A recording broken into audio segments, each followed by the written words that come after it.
Hi guys, this is Ayin. I am a vlogger. I make videos about motherhood, lifestyle, and of course, plant parenting. And for today's video, I'm gonna share with you some basic plant care tips, especially if you're just a beginner or if you're thinking of getting into plant parenting. So if you guys wanna know my tips, then just keep watching.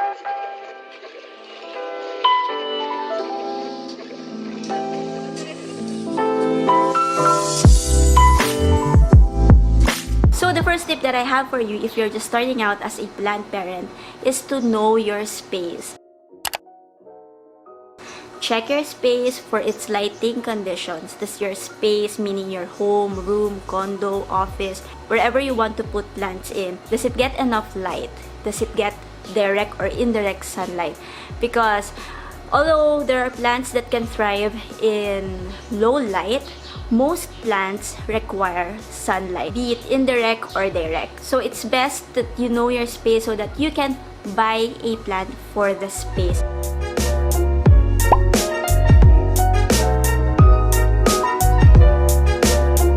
Once you have figured out the lighting condition in your space, then you can go ahead to tip number 2, which is to know your plants. So what plants will work in your space? There are plants that again require more light. If you are going for those variegated plants, meaning those plants that don't have like an all green foliage, most of the time those plants require more light.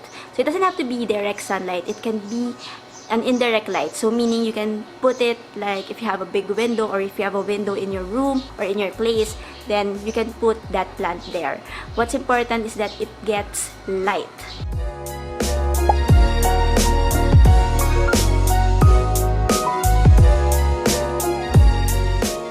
Now, in case your space doesn't have that much light, let's say you don't have that many windows or it's just not bright at all, you can actually use some artificial lights known as grow light to help your plants stay healthy and alive. You can also look into that. But as much as possible, of course, it's better to give your plants natural light.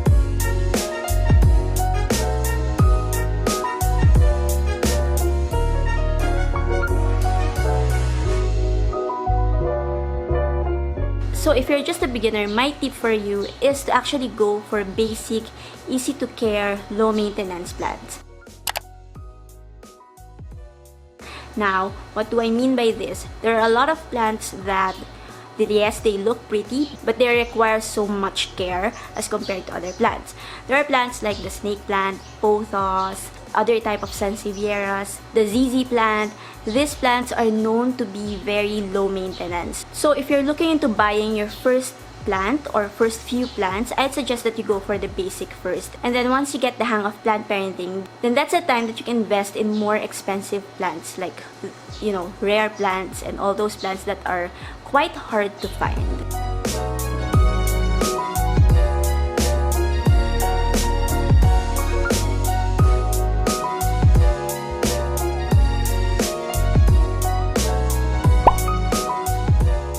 Okay, so now that you know your space and you know what plant may survive in that space, then it's time, of course, to buy your plant. My tip for you when you buy a plant and when you bring it home is to not repot the plant as soon as you get home. Why? Because plant gets stressed too. So the mere act of, moving the plant from the plant shop to your place, that in itself is stressful for the plant. So my tip for you is to let the plant rest for a day or two before you repot it. Now, not a lot of plants require repotting. There are plants that, come in nursery pots that you can already display. You don't have to repot them, especially if they look happy in that pot. What you can do is that place the nursery pot in another pot if you want to, have a better looking display in your area. So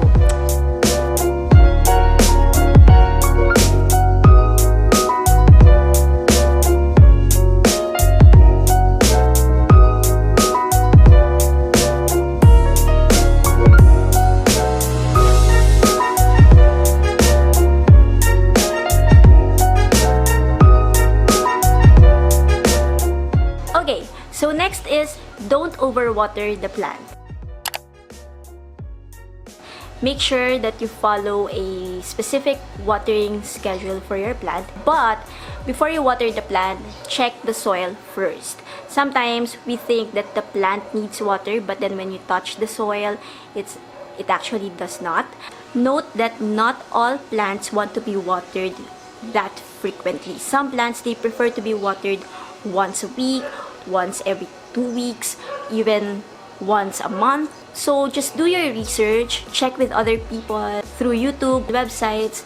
Just research about the watering requirement of the plant. Keep in mind that it's better to underwater the plant than to overwater it, because overwatering causes root rot, and you don't want that to happen, because root rot is one of the causes of death among plants. So to prevent that from happening, do not overwater your plant.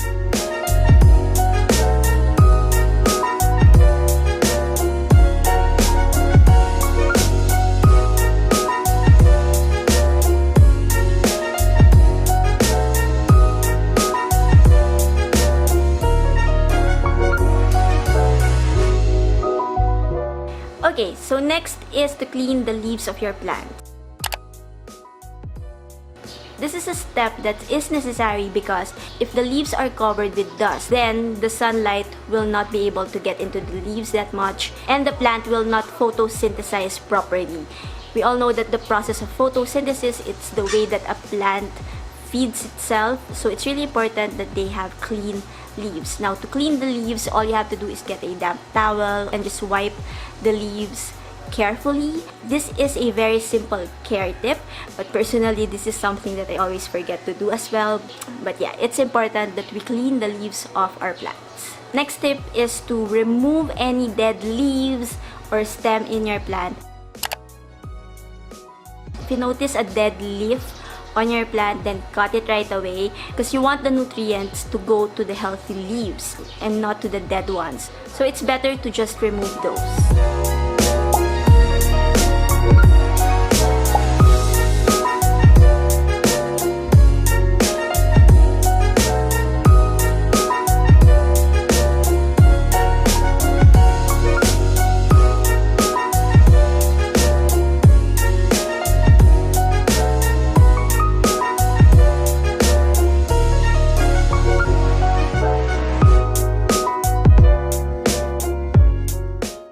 Next is to fertilize your plant.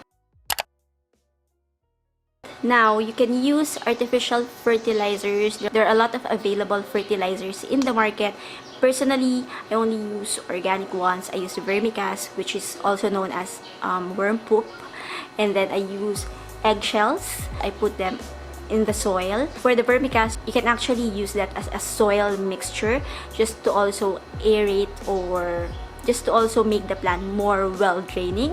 If you want to give your plants more nutrients, because sometimes they really need it, and you'll see it from the yellowing of leaves, from leaves falling off, or if your plant is not producing new leaf or growth, then maybe it's time to use a fertilizer. So using a fertilizer is optional, but if you want to give your plants extra nutrients, then it's something that you can definitely do.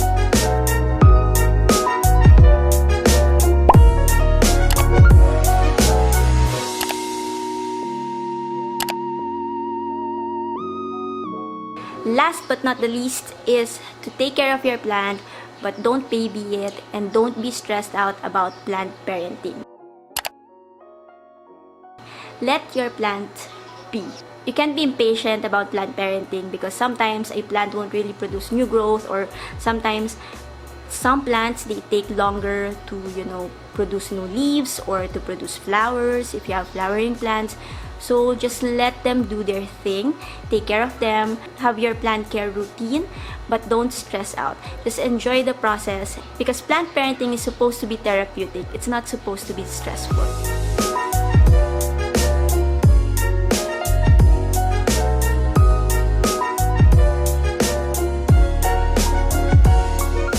If a plant dies, know that that is normal. Don't be too hard on yourself, or you can always get a new one. At least the second time will be better, because you already know what works and what does not.